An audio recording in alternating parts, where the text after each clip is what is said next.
رسول اللہ صلی اللہ علیہ وآلہ وسلم نے کہا اس میں کچھ شک نہیں،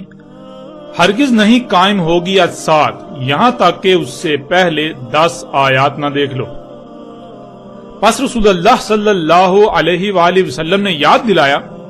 دخان اور دجال اور دابا اور سورج کا اس کے مغرب سے طلوع ہونا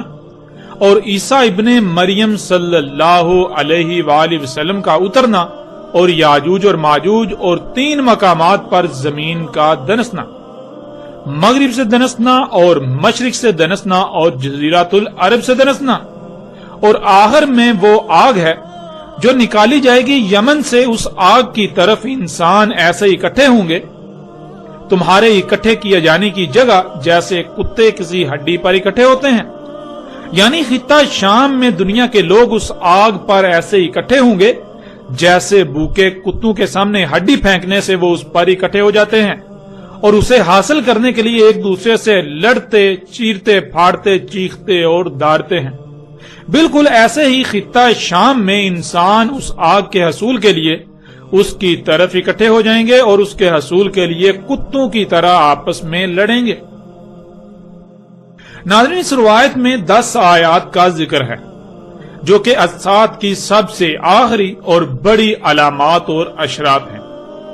محمد رسول اللہ صلی اللہ علیہ وآلہ وسلم نے الساعۃ کے قیام سے پہلے ان 10 آیات کے ظہور کا ذکر کیا۔ ان 10 آیات جو کہ علامات و اشراط سے ہیں،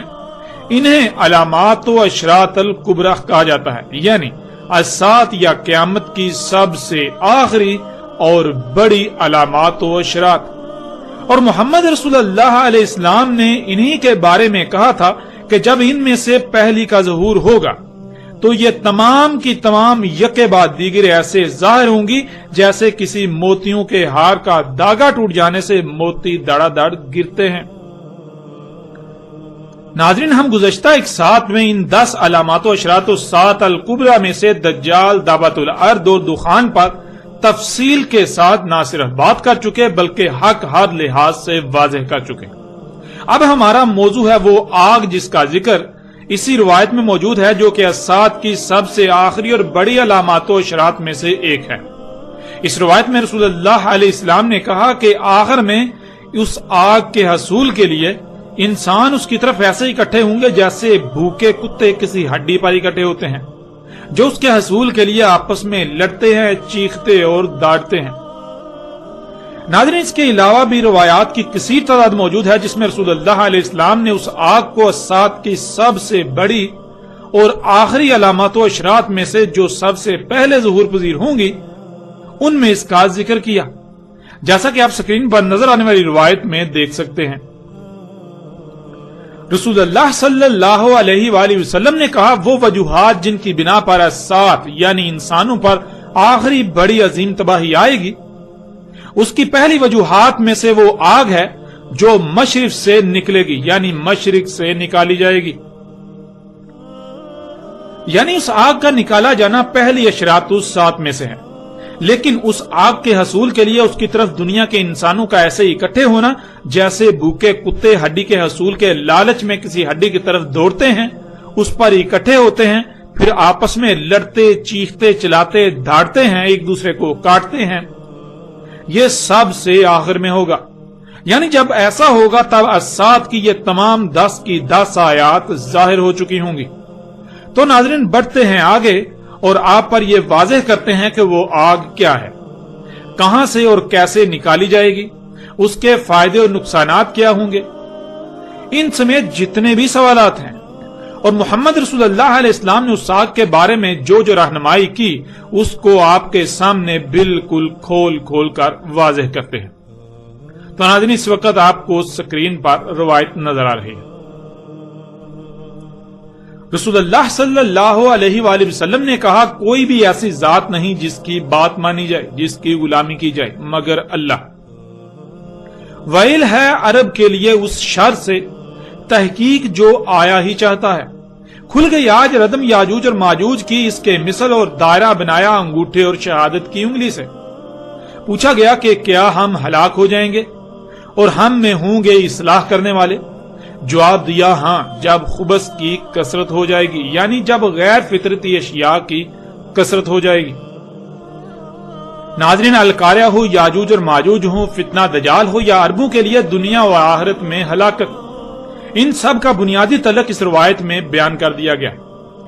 اور وہ رسول اللہ صلی اللہ علیہ وآلہ وسلم نے اس شر کی طرف اشارہ کیا اور اس وقت کہا وہ شر قریب ہی آ گیا ہے۔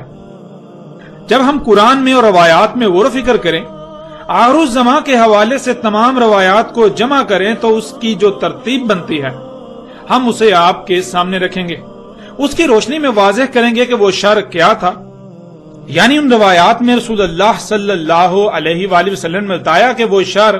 جو عربوں کے لیے دنیا و آخرت میں تباہی کا باعث بنے گا وہ کیا شے ہے۔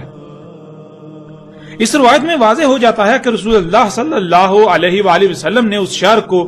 یاجوج اور ماجوج کے کھلنے سے مشروط کر دیا اور کہا کہ آج یاجوج اور ماجوج کی ردم انگلی اور انگوٹھے کو ملانے سے جو دائرہ بنتا ہے اتنی کھل گئی، اور جیسے ہی وہ پوری کھل گئی تو عربوں کے لیے ایک شرط سے دنیا و آخرت میں ویل ہوگی۔ آئندہ ایک ساتھ میں جب بات کی جائے گی یاجوج اور ماجوج کے موضوع پر تو یہ بات بالکل صراحت کے ساتھ کھل کر واضح ہو جائے گی کہ یاجوج اور ماجوج نہ صرف کھل چکے بلکہ جو کچھ قرآن میں اور رسول اللہ صلی اللہ علیہ وآلہ وسلم کے الفاظ سے ان کے بارے میں ملتا ہے وہ سب یاجوج اور ماجوج نے انجام بھی دے دیا، اور اب تو وقت بالکل آخری پہر میں داخل ہو چکا ہے۔ ناظرین، جب یاجوج اور ماجوج کب کے کھل چکے تو پھر جس شر سے عربوں کے لیے ویل تھی، دنیا و آخرت میں عظیم ہلاکت، جس کے بارے میں رسول اللہ صلی اللہ علیہ وآلہ وسلم نے آگاہ کیا تھا، وہ شر بھی نظر آنا چاہیے اور اسے آج موجود ہونا چاہیے۔ ناظرین، اس شر کی نشاندہی کے لیے، اس شر کو بالکل کھول کر واضح کرنے کے لیے فتنوں سے متعلق روایات کو جمع کیا جائے تو نہ صرف بالکل ہر لحاظ سے اس شر کی وضاحت ہو جاتی ہے، وہ شر واضح ہو جاتا ہے، بلکہ کم سے کم فہم و عقل والے شخص کے لیے بھی اسے سمجھنے میں رائی برابر بھی مشکل پیش نہیں آتی۔ وہ شر کون سا تھا اور ہے، اس کا رسول اللہ صلی اللہ علیہ وآلہ وسلم نے مختلف پہلوں سے ذکر کیا اور اتنی صراحت کے ساتھ ذکر کیا کہ کم سے کم فہم انسان کے لیے بھی جاننا انتہائی آسان ہو جائے۔ لیکن آج حقیقت تو یہ ہے کہ ہر کوئی اس سے غافل ہے، جس سے یہ بھی واضح ہو جاتا ہے کہ رسول اللہ صلی اللہ علیہ وآلہ وسلم نے کیوں اتنی صراحت کے ساتھ کھول کھول کر ہر پہلو سے اس شر کی وضاحت کر دی تھی۔